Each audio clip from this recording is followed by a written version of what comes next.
Welcome to the Personality Hacker Podcast. My name is Joel Mark Witt.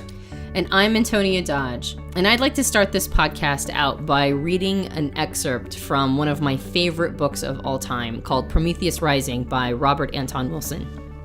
It starts out this way. William James, father of American psychology, tells of meeting an old lady who told him the earth rested on the back of a huge turtle.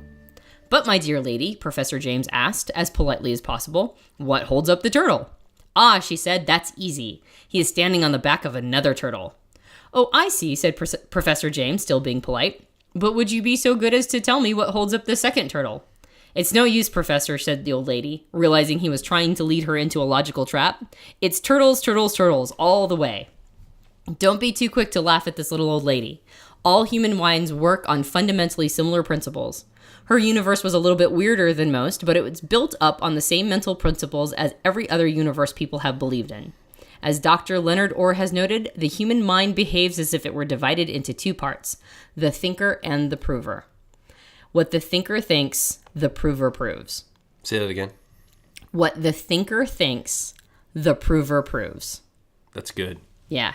That's real good. Yeah. What I love about, well, first of all, this is one of my favorite books. Whenever I recommend it to people and they read it, they always tell me I must be a complete and total nut job because Robert Anton Wilson was a very good friend of Dr. Timothy Leary. And as you may or may not know, Dr. Timothy Leary was one of the major pioneers of LSD back in the 60s. Huge proponent, probably was one of the main people to get LSD to be outlawed in the United States. And Robert Anton Wilson was a pretty good bud of his, was somebody who was a major proponent of using LSD in testing and as a medicine for, dealing with things like schizophrenia and maybe other major mental disorders. So Robert Anton Wilson is a bit on the fringe. However, his book Prometheus Rising is pretty genius, and it begins with this concept of what the thinker thinks, the prover proves. So what is that? What does that mean? What does it mean to have our brain separated into two different parts, the thinker and the prover? Well, it's the thinker's job to come up with a reality. Whatever you believe in, however you see the world, however you have decided to fashion your existence, how you define reality, that's the job of the thinker. And it can be massively complex. You can, come up with the concept that this is totally materialistic and everything that we see and interact with is exactly as it is. You can come up with a concept that we're all shared consciousness in plasma somewhere in the universe and projecting our consciousness onto, this deception called Maya, which is that there's not actually no material realm. We're just engaging with each other on a consciousness level. You can believe that we have an immortal soul, that we have a mortal soul, or that we are mortal, or that we're both immortal and mortal, or that we don't exist at all. And these are all very, basic religious concepts. Like religions, I've just basically named 5 of the major religions. Yeah. And so it doesn't really matter what the concept is or the belief is. The thinker's job is to create one of those. And then the prover basically takes this and says, okay, your mind thinks this whatever. You think that the world is all material or all ethereal or part of each. And I'm going to find the evidence to support what you believe. Right. Yeah, the thinker's job is actually quite complex. The prover's job is very simple. Kind of a dutiful servant. I think even Wilson says this in his book. It's it's following what your thinker tells it to do, in a sense, in your mind. Exactly. Once the thinker comes up with a belief system or a paradigm, it's the prover's job to prove it. And so he uses the example of, if you believe that the sun goes around the earth, all evidence which people have in the past, yeah. All evidence that comes your direction can be arranged to prove that the sun goes around the earth. And then later, if you decide that the earth actually goes around the sun, you'll use the same information that you arranged to prove that the sun is going around the earth.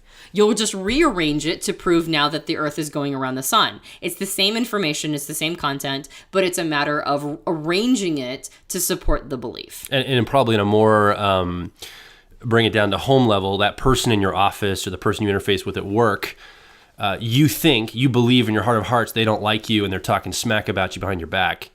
You're going to find reasons that that's all reality. Like you're going to find reasons to support the thing you think and believe about that person. Right. And vice versa. If you thought they were your friend, you're going to find reasons to support that. It's like a real pragmatic example. Yeah, like it's turtles all the way back for all of us. So, I guess, can we start unpacking this a little bit? Yeah.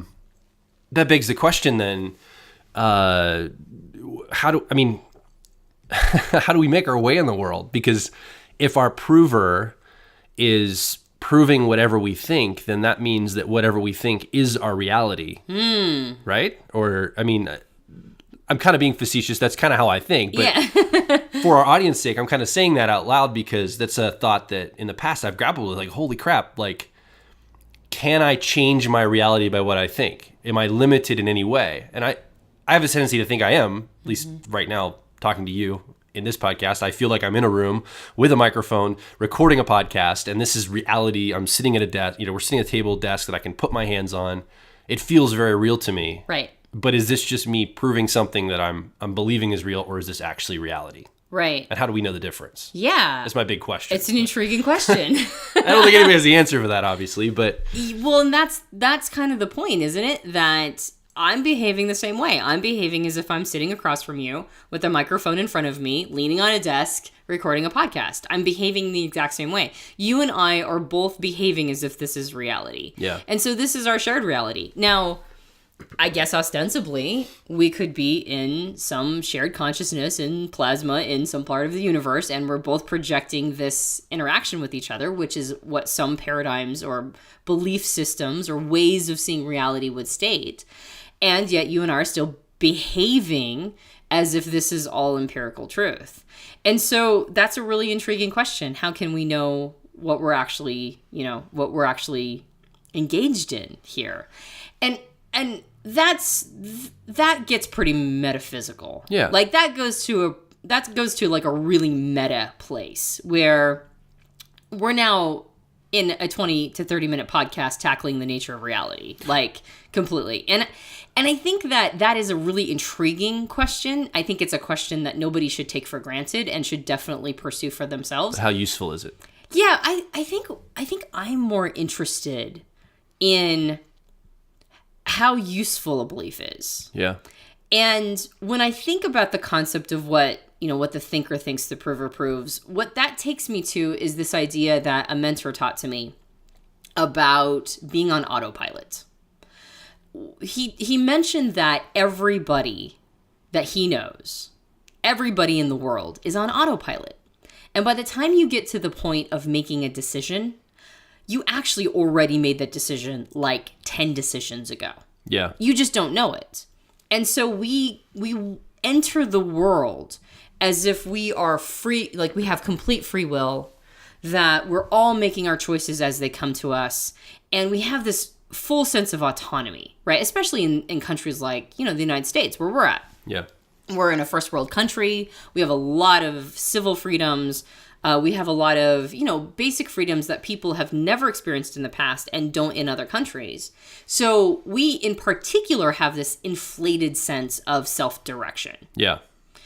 However, when you start looking at these concepts like what the thinker thinks the prover proves, the question is are our decisions made entirely to reference back or reflect back a reality that we already chose to believe in somewhere down the line, 10, 15, 20 years ago? Maybe the belief that we inherited from our parents, right? Like our values, our perspectives, our paradigms, we just sort of inherited them.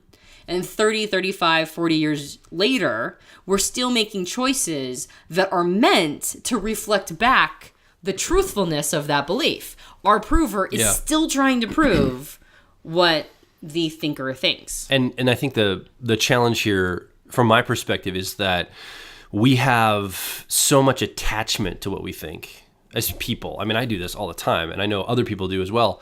I have attachment to what I believe, and so if we start talking this way, like I'm getting ready to mention an example here that I'm sure is going to trigger some people listening, right? Mm-hmm. But I just want to precede that by saying we have attachment to these beliefs, and it's hard to go here because we're talking about something that people are like holding to really tight. And the example I'm going to give is, and if again, try to ignore the data. This is just an example. There's this hotbed, we're recording this in 2014. There's this hotbed debate right now around vaccinating children. You're right. Right? Mm-hmm. There are people that believe that all kids should be vaccinated and vaccinations are perfectly safe. Mm-hmm. There's a whole other school of thought of people that believe that vaccinations cause things like autism and other dangerous diseases and things of this nature. Like you're pumping your kid full of chemicals, exactly, and you're probably going to cause disorders and cancer and all sorts of other terrible things to your child. I talk to moms and dads all the time that have very clear opinions and beliefs about this. The mommy contingent is a terrifying force, and they don't have, regardless of what side they stand on, there is no question in their mind as to the rightfulness of their position. And if you rile them too much, they may get weapons and take you out. Dude, so I had a baby shower. I couldn't even remember the phrase because I'm like not a baby person, okay? So I have a kid. I have a kid. We have a child. You and I have created a child. I'm glad you included me in this. Thank you. And this was, this is my first child. I was 34 when I got pregnant, and I'm an adult that never was around kids, right? So I'm just very casually bringing up questions at my baby shower because I'm surrounded by, what I see as like mothers who have many years of experience behind them. They know what they're doing. They know what they're doing. So I'm like very casually like, hey, what do you guys think about co-sleeping? And what's your opinion on vaccinations? And what's your opinion on breastfeeding? And oh my gosh, seriously, mine is the first baby shower ever where people almost got into fisticuffs. Yeah. Because there was no question in their mind as to the rightness of their position, even if it was diametrically opposed from somebody in the room who they might otherwise care about very much. Yeah. They're terrifying people, mommies are. Yeah. Mommies are terrifying. And so the data is kind of irrelevant in this. Right. The subject matter is irrelevant. This is just the first example that came to my mind because it's such a hotbed issue. Yeah, sorry I went on a little tangent. No, I'm not. You have trauma. I do. I have trauma around this. This idea, and I think that so let's just take the one side that believes that, vaccinations can harm children. Mm-hmm. I don't want to get my kid vaccinated because it could potentially give them autism. The celebrity Jenny McCarthy, and she even recruited her boyfriend at the time, Jim Carrey, to really go on a crusade against vaccinations and really get the message out there. And so, regardless of any research, moms around the country, in the United States at least, believe in their heart of hearts. And again, I don't know the research. I don't even know. They might be right. There's some evidence to suggest that it doesn't cause autism and things like that, but I don't know. Some evidence. I mean, I don't want to get in a debate about autism or vaccination. No, totally. No, I'm just using it as an illustration. I'm actually not really prepared to talk about my personal opinion on vaccinations. I mean, obviously I had to make a choice when I had a baby, so I did make my own personal choice. But I think it's right now at this point pretty debunked that it causes autism. However, there is some concern around the chemicals that are put into to vaccines. So I mean, there's an understandable hesitation to want to pump your kid full of chemicals. Well, absolutely, and the good thing is that people are being thoughtful about what they give their kids, as opposed to lab coat mentality, which is when you walk into a doctor's office and you just hand your health and your child's health over to a doctor and assume that they're going to be totally responsible. And hopefully that translates into parents being more careful, like taking their kid to McDonald's and other foods they eat, et cetera, et cetera, et cetera. So take the data out of it. If I've offended anybody, send us a nasty email and you can visit us and we'll give you big hugs. Yeah, we're massively controversial right now. I don't know. It's awesome. Maybe no one's offended at all. Everybody's like, yeah, don't get those kids back. I don't know. Anyway, long story short, the data, it doesn't matter. It's the fact that people believe this and they're finding evidence to support their belief no matter what that belief might be. Yep. And so this is a clear example, and you probably, if you've had the debate about this or talked to people about this, you can see the different sides and what they're feeling about it. You can see how strongly people feel one way or the other. And there's all sorts of these examples in life where people are believing something and then they have data to prove it because of their belief, not the other way around. Usually we start with belief and we find data to prove it, which the thinker is thinking, the prover is proving. We're not going out and finding a bunch of disparate data and building a belief based on data. Yeah. And that would be impossible to do that anyway, because you have to kind of have a sense of starting from somewhere to be able to even know what data you want to look at is kind of how I say. Right. Well, and that's actually a very interesting concept, is this idea that sometimes we are preceding or presuming. We are presuming. We are proving a thinker, even if we don't think that we've come to a conclusion on something, even if something is not a belief. Sometimes we're doing it unwittingly by choosing information to focus on. It's the same thing as in the media. Like, the news media might not be quote unquote spinning a story, but the stories they choose to focus on is a part of spin. Absolutely. So we do the same thing in what we choose to focus on. Is we're already carrying biases into just, what is interesting to us. Yeah. So we end up with biases all over the place because that's kind of how our minds work. That's what the thinker thinks, the prover proves. That's basically how our minds work. And this is also, I guess in cognitive bias terms, this is also what you could call the confirmation bias, which is I believe something, I think it, and I'm going to use all the evidence that I can to confirm what I already believe is to be true. And so I want to go back to what my mentor said after we... Did I derail you too much? No. I mean, it was fascinating. We're talking about vaccines, so our podcast numbers will probably shoot through the roof as we become highly controversial. I'm all about controversy. So the mentor mentioned this concept of autopilot, being on autopilot. Yeah. And what I took away from it, I don't believe that he said this specifically, but I believe that this was basically what he was implying, is that we are on autopilot all the time. And the best we can do, the best we can hope for is to take the job of programming the GPS unit, right? Like if we're using the concept of autopilot in a plane, the reason why it's able to be on autopilot is because there's a GPS unit that was pre-programmed with the coordinates that the plane needs to go to. Okay. And the best that we can do as people is take control to some extent of programming that GPS unit, right? Like we can precede thoughts and concepts so that we get to the place that we want to go. Okay, let me look. I'm always about practicality. Sure. So I want to get down to like actual stuff, right? Let's say I want to be, let's say I was in a situation where I wanted to lose weight, okay? And I had a habit of eating like fatty foods and foods that are not affirming of my weight loss. And so every time I get to a decision point to choose to eat that really greasy hamburger or pie or delicious dessert, I keep getting guilty and I keep feeling like, man, I'm making the wrong choice when it comes to my healthy eating habits. And what can I do to control this? Every time I'm presented with a choice, I see the healthy option of the salad, maybe, or the hamburger, and I keep choosing the hamburger because I want it in the moment. It feels like it's going to taste good. I want that.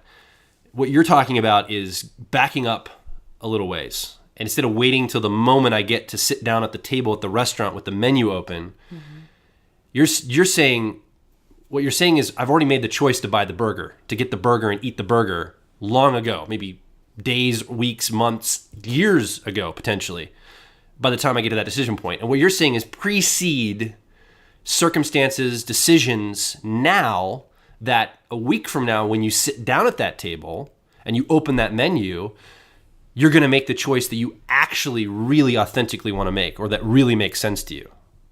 Is that what you're kind of, I just want to clarify or the choice that will get you closer to your goal of making a healthy choice. Yeah, I mean, exactly. That's what I'm saying. Like, I'm assuming that weight loss is because you might always authentically want the hamburger, but the result that you want is, that at this point is the guiding star. So yeah, exactly. You program the GPS beforehand to make sure that when you get to the point of opening the menu, in which you are in autopilot mode at that point, you're going to make the choice that gets you closer to your goals. Absolutely. And how do you do that? Well, I mean, there's lots of health and wellness experts out there that, whether you realize it or not, are actually trying to help you reprogram your psychology. Yeah. They're trying to get you to a point where, drinking a crap ton of water every day just feels so amazing you can't imagine not drinking all that water every day. Code word for changing your psychology is lifestyle. not diet. Exactly. That's the code word that you'll hear. That's the code word, exactly. This is a lifestyle thing, not a diet. Yep. That's the word you're going to hear. And so there's lots of techniques to do that. However, the primary thing that we're tackling is the idea that once you make a choice, you actually already made that choice a long time ago. And this is really interesting in light of choices like, I don't know, infidelity, cheating on a mate. By the time you made the choice to cheat on your mate, you actually made that choice about 5 to 10 steps before.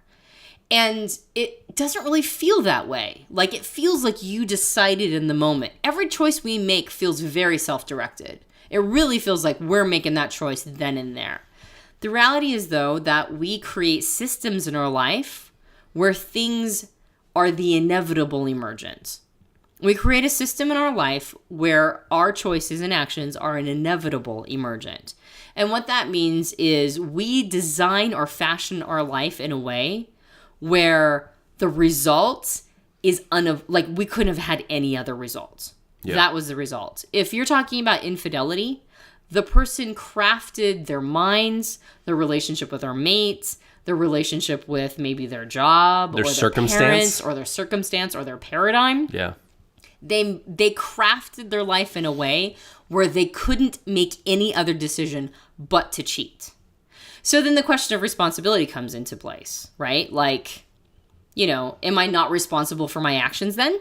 Right? Like, if I didn't really make the choice in the moment, does that mean that I didn't have any other choice? This really puts a lot more responsibility on our everyday choices so that unhealthy behaviors are not the thing that we're setting our life up to be. Yeah. Or to experience or have or to engage in. So it is still your choice. It was just a lot of little choices. And that makes our little choices, our mundane little choices, a lot more important. Right? Like, should I talk to my mate about this thing that drives me crazy? Or should I just kind of go, I don't want to deal with the Discord tonight? Yeah. Right? Well, that's one of the little choices. One of the little choices is either tackling issues in the moment or ignoring them. So, go ahead. I was just going to try to make... And I'm not even sure how I'd make this connection, but how are we going to connect that back to what we originally started talking about, which think or think, prove or prove stuff? Keep going, because I feel like I cut you off. Yeah. Well, I was going to say that, but I didn't want to derail you, so keep talking. No, I was going to go there myself. Okay, Do you good. have something specific? No, I don't. I was thinking about what you were just saying, and I was just like, oh, we talked about think or think, prove or prove, and let's circle back to that. So that's why I was going to reframe. Well, and that's why the concept of what the thinker thinks, the prover proves is so important, is that when we borrow our beliefs from others, what we basically do is we hand over the programming of the GPS unit to other people. Right? Like effectively we've outsourced our own programming to somebody else.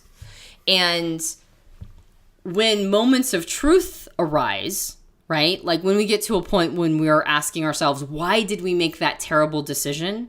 Most of the time we can chart it back to a decision that we didn't even make 5 or 10 steps ago, that we handed over to somebody else to make. But because we got attached to the thought, or we got attached to the belief, maybe we were even told to be attached to it, right? Like, this is really important. If you don't believe this, something terrible will happen to you. So we get really attached to these beliefs and these concepts and our relationships with other people and what it would mean to them to no longer believe what they believe, right? Especially our parents or whatever. And so we hand over the programming of the GPS unit to them, right? And they probably inherited that belief system as well. And so by the time we got to the decision point of, say, infidelity, we have absolutely no clue where it came from because we never took ownership or responsibility for any of the beliefs. Yeah. Right? Like any of the choices we made, any of the fundamental foundational belief systems or fundamental foundational ways of looking at reality, none of them were ours. So why wouldn't the choice later down the pike of being, unfaithful to a mate, and I'm just using infidelity as one of many things that you can choose that will decrease the quality of your life. But when you get to that point, no wonder at that moment, they can't figure out why they chose the thing they chose because they never really did choose anything themselves. Except to hand over choosing to somebody else. There's that great, and I'm sure some of our audience have heard this story. There's this great story about this husband and wife who were fighting at Thanksgiving. The husband was frustrated because every Thanksgiving, his wife, they were a young couple, they had a young child, she would chop the wings off the side of the turkey, like the wings, the arm, the arms on the side of the turkey, and she would cook the turkey with the wings chopped off. And he was like, I like my turkey to look nice on the dinner table. I don't want the wings chopped off this turkey. Or maybe I like wing meat. Yeah, well, she'd still cook it. Right. Oh, I see. But she wouldn't have it, the turkey would look ugly because she chopped the sides off. Right. And he was angry about it and frustrated and he just lived with it. And he finally got to the point where he's exasperated enough to say, why on earth do you do this? It's so maddening to me. I want it to look nice on Thanksgiving. Like it's something I grew up with. My mom always had a turkey look nice. Why do you chop these? She's like, well, my mom taught me when I cook a turkey to chop the wings off the turkey. And he said, why? And she said, I don't know. That's how she taught me to cook turkey. He said, okay. So her mom was coming over that afternoon for Thanksgiving dinner after this big fight. So he thought, I'm going to figure this out. They sit down at Thanksgiving dinner and he explains the whole frustration kind of in a joking manner and says, I'm frustrated that my wife is doing this. She says that you taught her to do this, mother-in-law. Why do you do this? And she's like, I don't know. My mom taught me to do this with a turkey also, which is, the grandmother or whatever. Right. And they're like, okay. This is how you cook a turkey. So they actually call the grandmother and say, why did you teach mom, to do this way? And the grandmother said, well, when your wife's grandfather and I first got married, we were living in a really tiny apartment for our first Thanksgiving for the first several years, and there was a small oven, and the only way I could cook a turkey was to put it in sideways, and I had to chop the sides off in order to fit it into the side of the oven. And so I've always chopped the sides off the turkey. And they were, the young girl they're having this battle is like... The granddaughter. The granddaughter's like, what? Whoa. Like, she had no clue why she'd been repeating something her mother taught her. Her mother didn't even know why she had taught her daughter something. This was like three generations down. Right. And it was just logistical, circumstantial. It had nothing to do with how you cook turkey. This isn't an actual way you're supposed to cook turkey. Right. It just happened that way, that she had a small oven, and it started passing generation to generation, and this pattern repeated itself. Right. And this is kind of what we're talking about. And it became a belief. Yeah, it became like the thing you do. This is how you cook a turkey. Absolutely. That's such and they were adamant. What a wonderful illustration for why we get to the place that we get oftentimes. We sometimes can't even chart the etymology back to the point of origin. There are so many belief structures that we have that there is no grandfather or grandmother to call. Yeah. Well, it's like 40 generations back that we're doing something. Right. And there's probably DNA and behavior and, there's all sorts of factors. Culture. So many different elements, so many nodes in the system. And we don't even know why we're doing the thing we're doing. And we don't understand that what we're doing is leading to choices that we think we are empowered to make, when really those choices are massively influenced by belief structures that we inherited, right? Like we just adopted them. The reason why I believe that this is pretty important, it's really, I believe, quite important, is like in the situation of the person committing infidelity. I just want to make it clear, there is no belief structure that I know of where the person says, well, infidelity is the way to go. Right? Like, well, there's open marriages. Ashley Madison would tell you differently. Yeah. Well, the advertisement I see all over the internet. Yeah, but that's not like, my dad said Ashley Madison was awesome. No, maybe from a father to a son, but not from a mom to a daughter. By the way, for people who are not in the United States or you're not familiar with this, Ashley Madison is an online service that enables infidelity. You pay a fee to basically go and date people who are also married, and you can have an affair with them. Yeah, it's not even like a swingers thing. No, it's like it's intended specifically for infidelity. Yeah, exactly. And that's how they actually advertise. Right. Well, I've never gone to Ashley Madison, so I don't actually know what goes on inside. I don't either. I just seen the ads. That's what the ads are. And so with the exception of that, but I don't really feel like that gets inherited down, or like that's like, plugged as the way to go. And rule 5 47 or something of the internet is that there's going to be porn for everything. So there's probably a belief structure for everything as well. There's probably a series of beliefs that have been passed down from generation to generation that says, yes, cheat on your wife and don't tell her. And actually, as I say it, yeah, there definitely is belief structures that say that. And as I'm talking, I'm like, yeah, no, there's definitely Have you ever been to the country of England? Yeah. Oh, really? That was a joke. All you English listeners, that was totally just joking.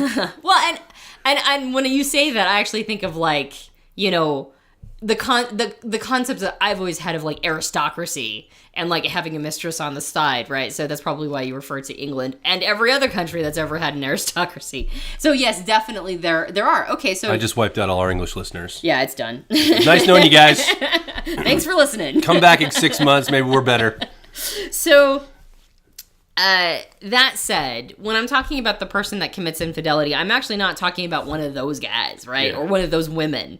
I'm talking more about somebody who has maybe inherited a very strict belief system. Maybe a belief system that says all sex out of marriage is wrong, and you're supposed to be a virgin when you get married. I mean, there's quite a few people in the United States who subscribe to various belief structures. Oh, don't even kiss the person you're going to marry until the wedding day. Yeah, things like that. I know several people like that. Yeah, I mean, that's less common, but I would say that most people, I mean, that's of course where we get That's the an concepts. extreme, obviously. Yeah, and I think that even in the United States, even when you believe in having sex outside of marriage, there's still a part of you that thinks it might be wrong, and I think that that's the etymology of things like slut shaming. So it's in our culture, right? This concept of keeping yourself pure, however you choose to define that, is a big part of our culture. And then you get somebody like that who's just just absolutely outsourcing all their belief systems to, say, their parents or to the society they're in, and eventually they commit infidelity. Well, why is that? And I would say that one of the reasons why we end up making choices that we're massively confused about. Why did I do that? Why did I make the choice to commit infidelity and cheat on my mate? Oftentimes, it's because the belief structure that they outsource to somebody else is not truly authentic for them as a person. It's because something inside of them is thrashing. Yeah. Right? Like some part of them goes, this is not me. This is purely adopted. I have integrated something that is not true to me, and not every part of me is on board. You're living with a mind virus. Right, exactly. Like a bacteria that's there. I mean, metaphorically speaking. Like a virus in your computer that took over. Yeah. Right? And you don't, it just all of a sudden shoots pop-up windows randomly. You're like, why is this happening to me?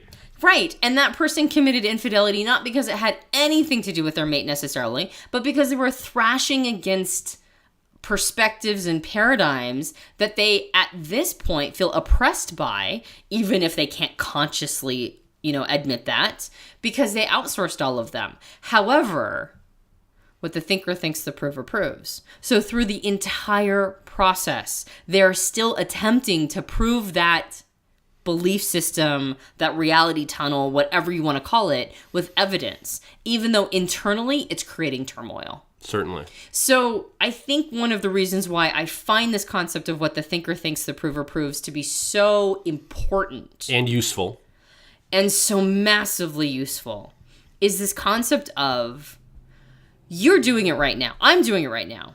Right? When I say you, I mean the collective you and me. Like we are all doing it right now. Whatever our preferred belief structure is, right?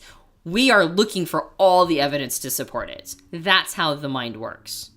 The question is, how carefully vetted is that belief structure? How much time, attention, thought, maybe even agony have you put into asking yourself, is your belief structure true and authentic to you? Yeah. So we started off the podcast by talking about Robert Anton Wilson's Prometheus Rising, and he has a great exercise in the book that he talks about, and kind of to play with this, and this is an exercise I'd posit to you as a listener, is he asks you to vividly imagine, in the United States, we call them quarters, a quarter of a dollar, vividly imagine some kind of a coin that you would use as currency in your country, and imagine it vividly. Picture it, dwell on it, meditate on it, and spend several days just meditating on a quarter and begin to look everywhere for quarters. Just look when you're walking on the street, when you're near a vending machine, put your finger in the little dispenser where they come out after you pay too much, or payphones don't exist anymore, so you can't do that. But, look for quarters everywhere you go and imagine and believe that you're going to find quarters. Yeah, it only works if you really believe it. And really believe that you're going to find quarters. And if you imagine and believe this strongly, it's a really interesting exercise to do. You begin to find quarters. It also works like if you ever bought a new car and you're driving down the road and it seems like everybody else has bought your car around the same time you did. Have you noticed this? Have you ever had this happen to you? Oh, totally. Like you buy a brand new whatever, red Volkswagen. Yeah. Now it seems like there's a bunch of other red Volkswagens out in the world because it's aware to you. Like you're looking for it. Yeah, it's on your radar now. It's on your radar. It's kind of that same concept. So if you're believing that you're going to find quarters, you're going to find them places. You're going to find them just under your couch cushions, in your car, on the street, just all over the place. You're going to reach in and be like, I didn't know that quarter was in my pocket right then. Like, I didn't realize I have a quarter. Like, just all sorts of places. Right. It's an exercise he challenged you to take to see what kind of results you can get. And I would just offer that to you as something that might be fun to try on your end. Well, it's a great exercise, and if it works, you make some loot, which is nice. Yeah. One of the most powerful things that Wilson says in his book is the easiest way to be brainwashed is to be born. That's the easiest way to be brainwashed, is simply to be born. We can't help but enter the world with a million different paradigms, all trying to fight each other to get into our pristine little hard drive. And that's kind of how it should be. You see children who don't have this experience, that don't have this done, and we call them feral. They have no socialization, they have no language abilities, and it actually literally stunts their mental abilities. Like they become retarded because they don't have this process happen to them. So there's actually nothing wrong with it, right? Like it's kind of how we learn. We learn by entering the world and becoming instantly socialized. We learn by opening our mind up to whatever paradigm is the predominant perspective, reality tunnel, whatever you want to call it. We actually learn by having those concepts be dumped into our brains. And there are certain time periods of development and growth where we're not ready to open ourselves up to whatever, right? Like we kind of need to adopt whatever is the predominant concept around us. However, that's for children. Children need to do that.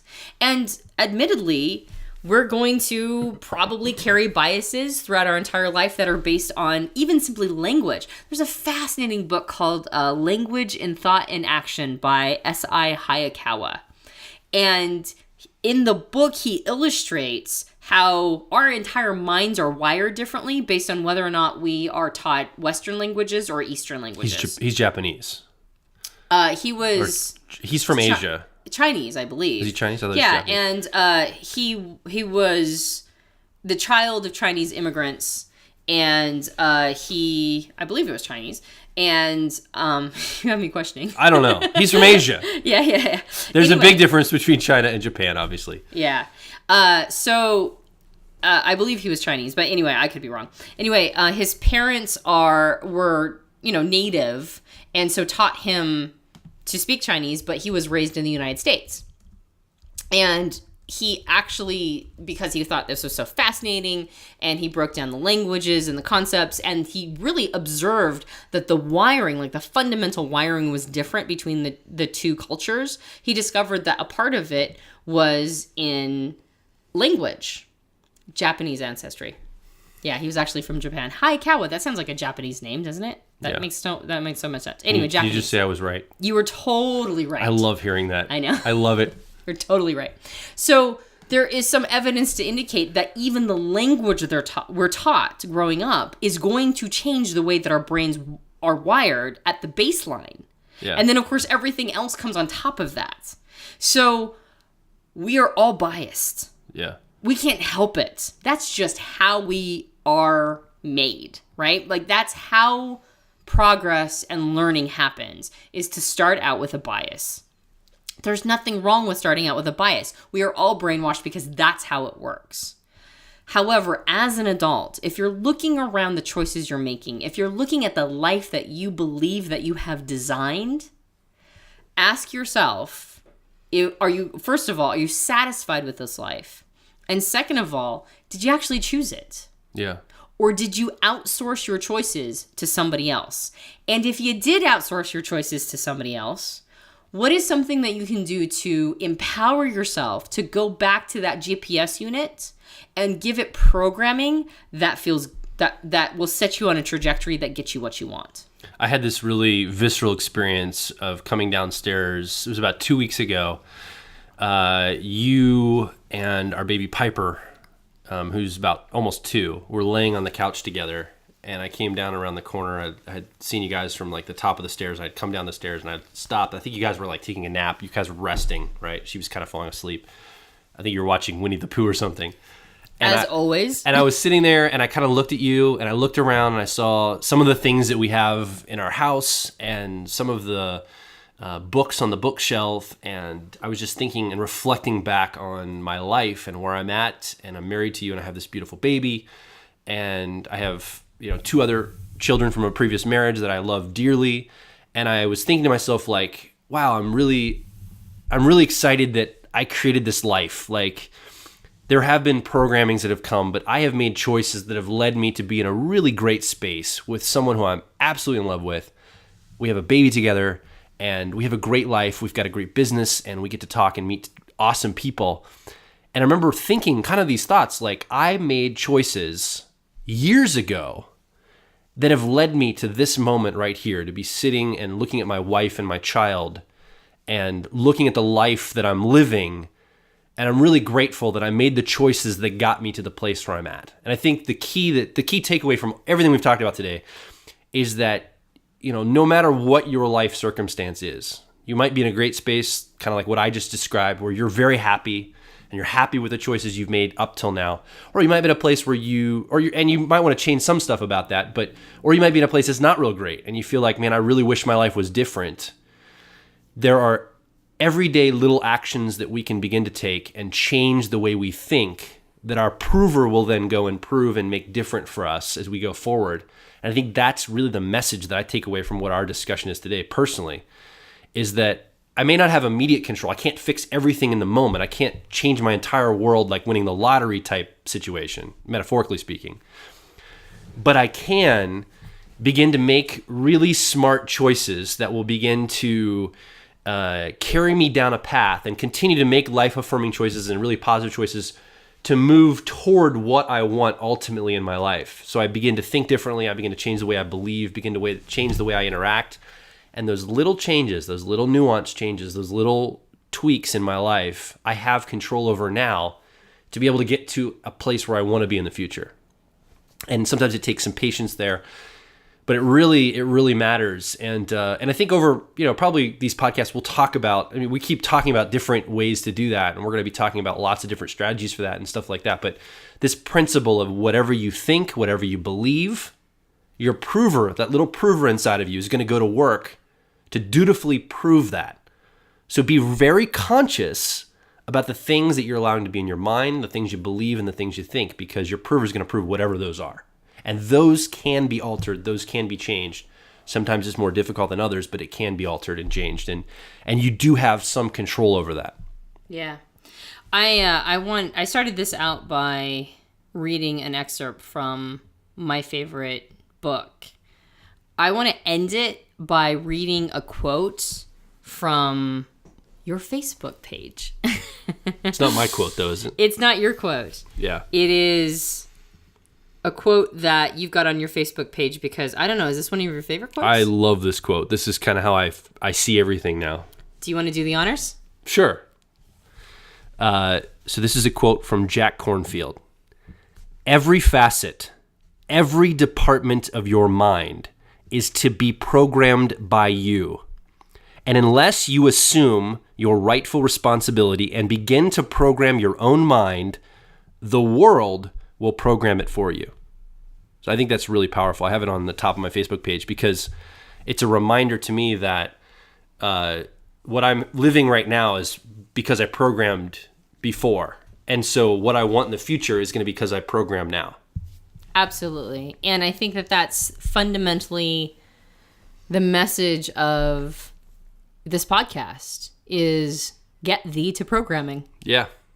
And whatever that looks like to you. And there's a lot of learning that comes with that. And there's a lot of strategies. But begin the journey now and get on it. Start changing your life. So that's this podcast. Absolutely. This Personality Hacker podcast. So thank you very much for joining us. And I'm Antonia Dodge. I'm Joel Mark Witt. Find us at personalityhacker.com, and we will talk to you on the next episode.